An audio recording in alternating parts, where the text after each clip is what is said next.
নমস্কার, কনাস food diary থেকে আমি আশিস কণা। আজকে আমি একটা ট্র্যাডিশনাল রেসিপি দেখাবো, যেটা হচ্ছে ইলিশ মাছের মাথা দিয়ে কচুর শাক। তো এখন বর্ষাকাল, বেশ কচুর শাক পাওয়া যাচ্ছে। দেখুন, শোলা কচু বলে, সেই শাকের ডাঁটাগুলো পাওয়া যায় বাজারে। সেগুলো আমি কিছুটা কিনে এনেছি। এগুলো দিয়ে আমি কচু শাকটা রান্না করবো। এখানে আছে কিছুটা ইলিশ মাছের মাথা, এটা দিয়ে কচু শাক করবো। আর কিছুটা আমার গ্রেট করে রাখা রসুন আছে, আর এর সঙ্গে লাগবে একটু আদা জিরে বাটা। আর সাধারণত যেসব মশলা লাগে, নুন হলুদ লঙ্কা, সেগুলো লাগছে। এই দিয়ে আমি এই রেসিপিটা করবো। তো আপনারা দেখতে থাকুন আমার এই রেসিপি। তো প্রথমে আমি একটা ডেচকিতে জল গরম করতে দিয়েছি। এই শাকটা ভাপিয়ে নেব। দেখুন, এই কচু শাকটা পরিমাণে বেশ অনেকটাই আমি কচু শাক নিয়েছি, যেহেতু আমাদের বাড়িতে অনেকগুলো লোক আছে, তার জন্য নিতে হয়েছে। আপনারা পরিমাণ মতো বুঝে এই শাকটা নেবেন। তাই গরম জল এর মধ্যে এই কচু ডাঁটাগুলো প্রথমে দেব, দিয়ে ভাপিয়ে নেব।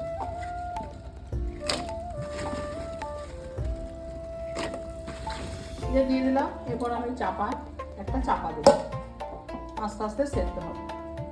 দেখুন, কচু শাকটা আমার সেদ্ধ হয়ে গেছে। এটা একটা বড় ঝাঁঝরিতে জল ঝারিয়ে নিয়েছি। আর আমি সামান্য, যাতে গলা ধরে না যায়, একটু তেঁতুল দিয়ে সেদ্ধ করে নিয়েছি।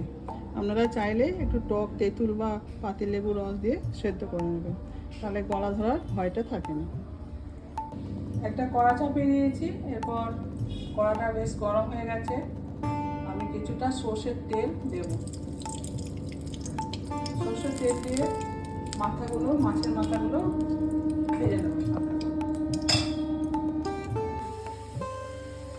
ইলিশ মাছের মাথাগুলো দিয়ে দিচ্ছি।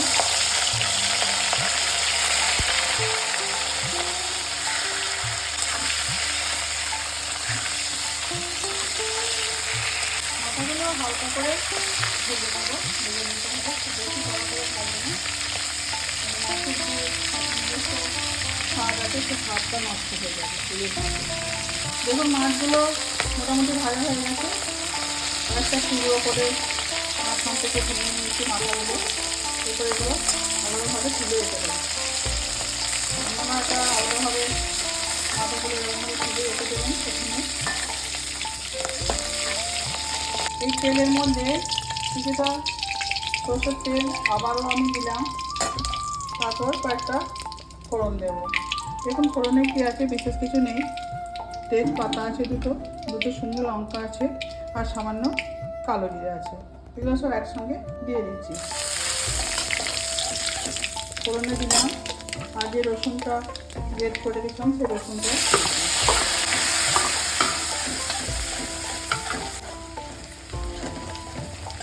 রসুনটা হালকা ভাজা হয়েছে, খুব লাল করে ভাজছি না। এখন আমি দেব, এখানে জিরে আর আদা বাটা আছে, ছোটো বাটি এক বাটি।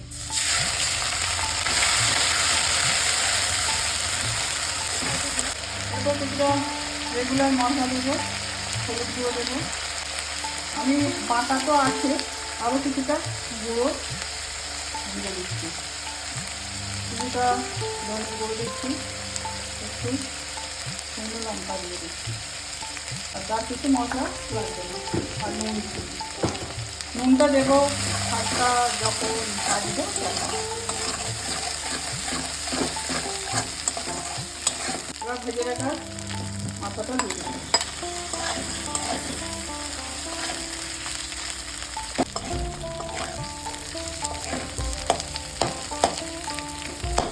এবার কচু শাকটা আস্তে আস্তে দিয়ে দেবো।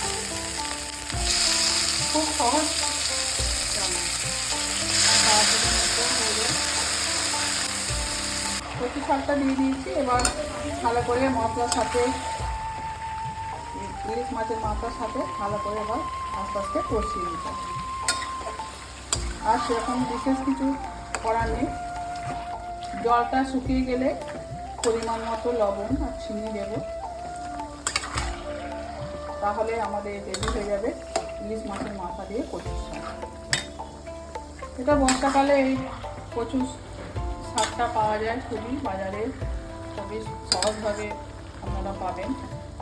যদি ইলিশ মাছের মাথা বাড়িতে থাকে অবশ্যই একদিন করে দেখবেন, খেতে খুব ভালো লাগে।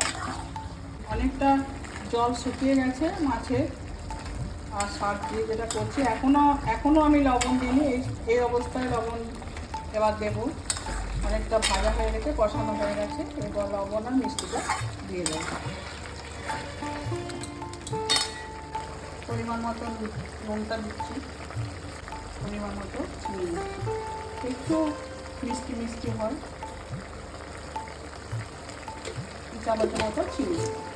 ভালোভাবে জলটা আরও ভালোভাবে শুকিয়ে নেব।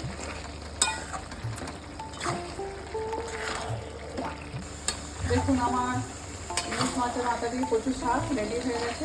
এবার এটা তুলে নেব একটা জায়গার মধ্যে। এই রান্নাটা আমি আপনাদের সামনে করে দেখালাম, আপনাদের কেমন লাগবে সবার অবশ্যই কমেন্ট করে জানাবেন, ভালো লাগলো কি খারাপ লাগলো। আর যদি ভালো লাগে সবাই আমাকে লাইক শেয়ার সাবস্ক্রাইব করবেন। সবাই ভালো থাকবেন, সুস্থ থাকবেন।